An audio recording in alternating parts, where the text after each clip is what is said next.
So what's up guys, it's your boy McCoy and welcome back again to my YouTube channel. So for today's video, gagawa tayo ng isang panibagong reaction video sa kaka-release lang at fresh na GMA Christmas Station ID official music video na may pinamagatang Ikaw ang blessing ko ngayong Pasko with the hashtag feeling blessed ngayong Pasko.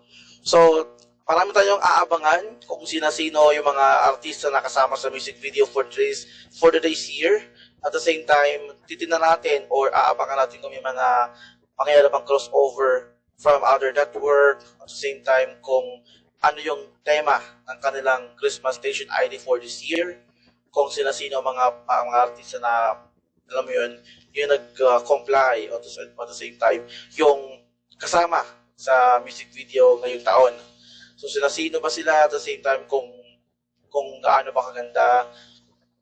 Although hindi naman doon nasusukat, 'di ba? Kung ano yung kung padamihan pa ng artista, yung nasusukat, yung pasihan dito is yung essence at the same time yung purpose ng music video to give inspiration and motivation sa mga tao during this Christmas season.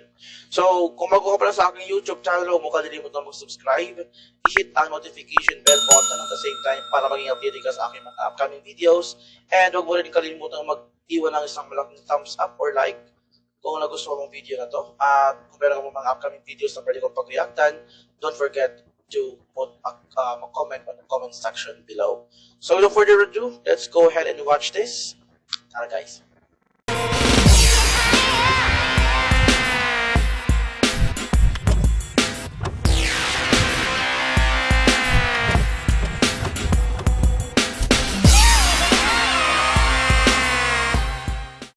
So, tara na guys, panoorin na natin. Mga kapuso, ang sarap talaga ng feeling na Kapaskuhan.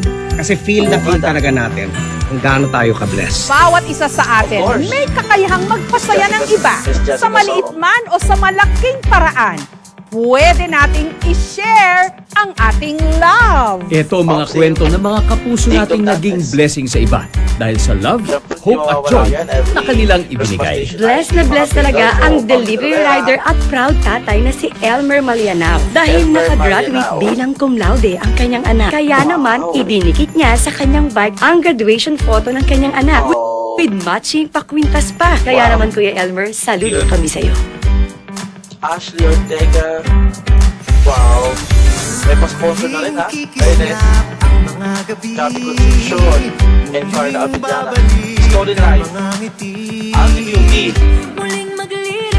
Oh, Megan Yang. Rian Ramos. Miguel Daes.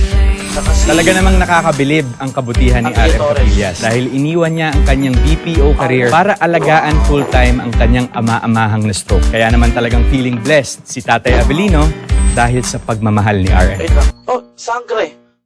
Wait lang. Sangre. Wait lang. Sangre yun, di ba? Wait lang, wait natin. Wait lang. Sige, sorry.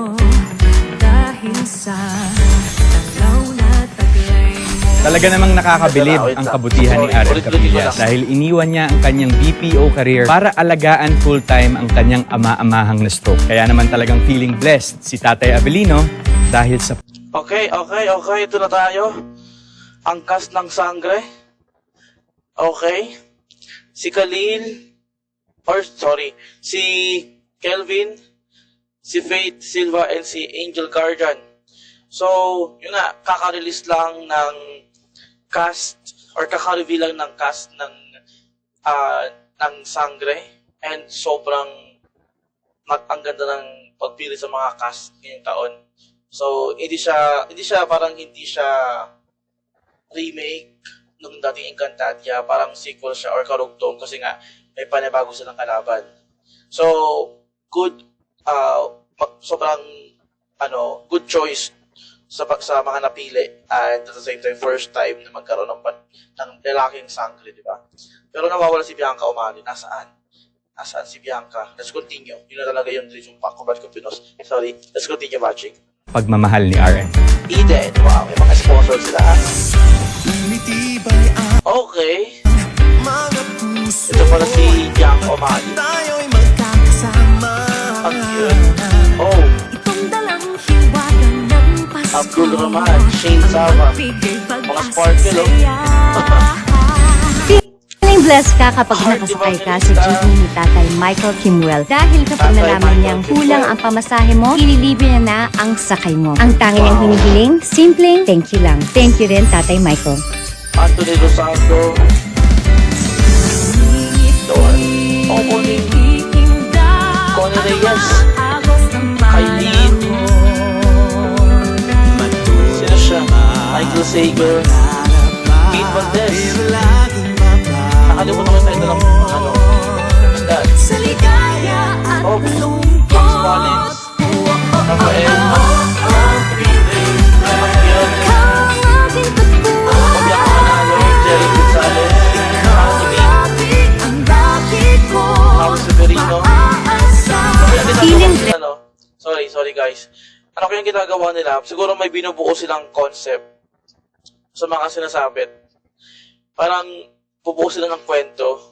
Curious ako kung ano mangyayari sa mga susunod na mga, alam mo yun, sa susunod na move along.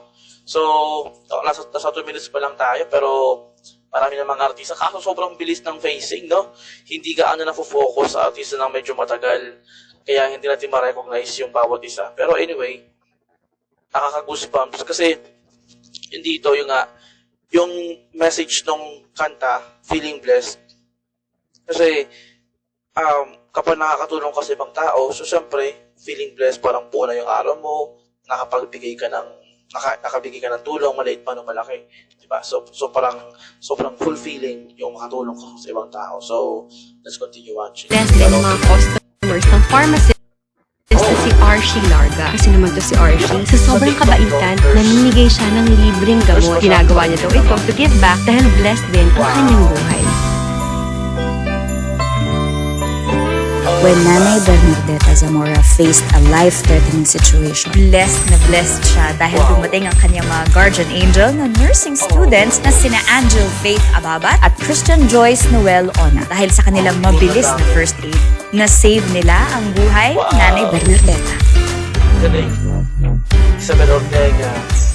Ang galing. Parang, alam mo yun, parang,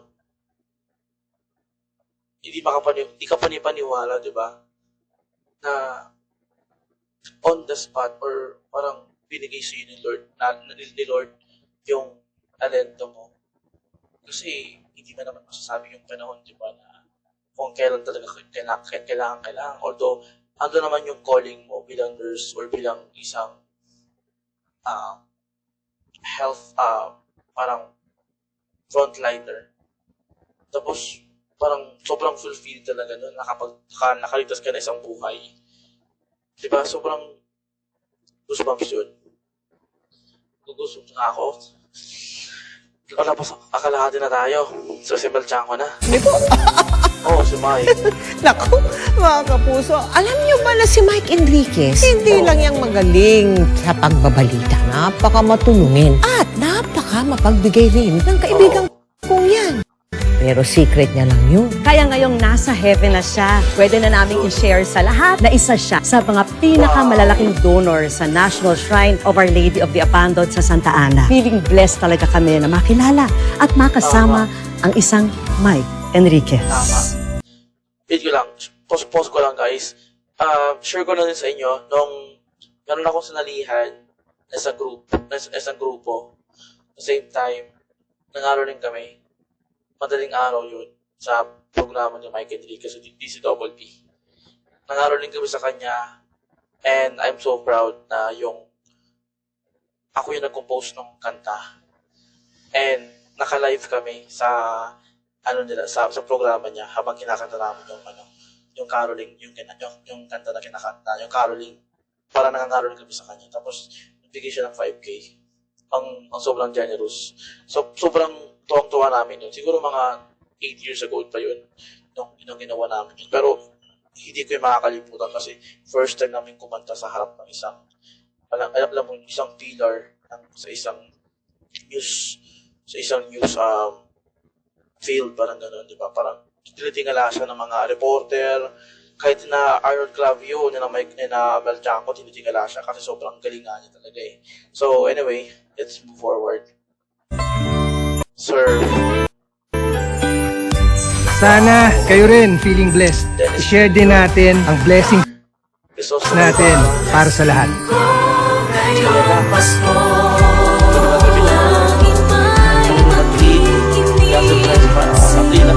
Black Rider yan. Ako na sila. Ato. Manangilit. Michelle.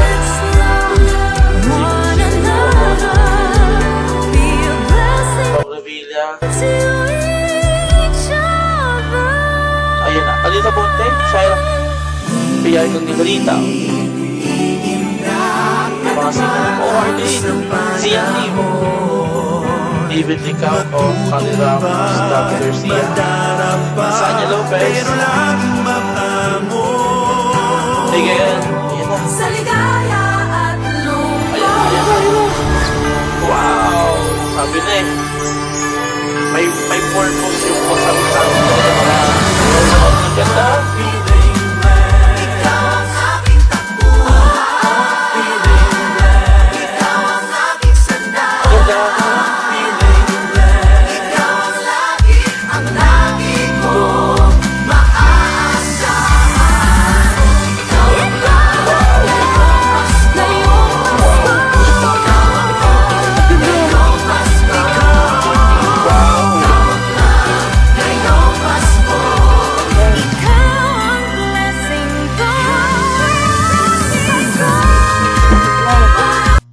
Nakaka-goosebumps siya. Nakakaiyak. Yan. First time ko siguro makita ulit nagsama-sama sila. Hindi naman totally lahat ng artista. Pero majority nasa isang studio or nasa isang place na nag-gather sila just to participate for this Christmas Station ID. Kasi as far as I know, from pandemic, parang more on solo-solo lang, di ba? Hindi pwede mag-gathering. So ito, parang mas dumami sila. Galing. Mga DJ.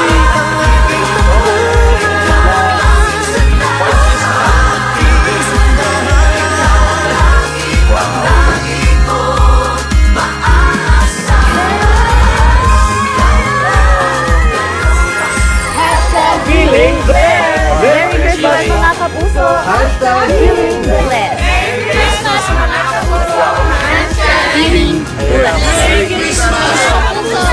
Hashtag feeling blessed! Merry Christmas mga kapuso! Merry Christmas mga kapuso!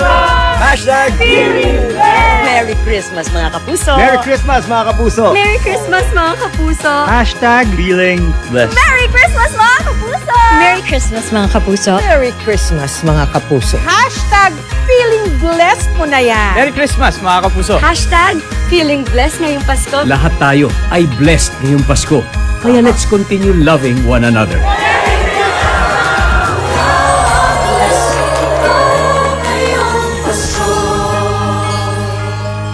My God. Ang ganda. This Christmas. So, ayun na nga. Sobrang ganda nung kanilang, alam mo yun, official music video or Christmas Station ID for this year. So, hindi man na-fulfill or hindi naman nangyari yung hinihiling ko na may crossover, di ba? Pero, yun nga, at least, paano, di ba? Parang nagkaroon man ng yung expectation natin, na-meet naman nila, di ba? Kasi, ang in-expect ko, parang kukunti lang kasi nga nag-iiwas pa rin sa protocol. Pero at the same time, ganda kasi maraming present. Medyo, yung nga, ano lang talaga, kulang lang talaga sa parang konting exposure kasi sobrang bilis ng ng camera. Paglipat sa isang artista is agad, parang ang bilis. Kaya hindi ma-recognize agad yung ano. So, yun na yun naman yung comment ko. Pero the rest, yung participation ng mga artista, sobrang cooperative nila. Sobrang na-enjoy ko. At the same time, yun nga kasi nag-goosebumps ako eh. Pero overall, yung message ng Christmas Station IT for this year is yung nga, being blessed. Kasi iba sa pakiramdam kapag tumulong ka sa ibang tao. Yung nga, it doesn't matter how big or how small it is. Kasi yung pagtulong mo is bukal sa kapwa mo. So, parang si Lord nang bahala magsupli sa'yo as long na yung sincerity is nandoon. So, Merry Christmas sa ating lahat. Advance Merry Christmas. Kung nagustuhan ang video na to, mag-iwan ka ng isang malaking thumbs up. At kung hindi ka pa nakapag-subscribe sa aking YouTube channel, subscribe ka na ngayon. I-hit mo ang notification bell button para mag-update ka sa akin ng upcoming videos.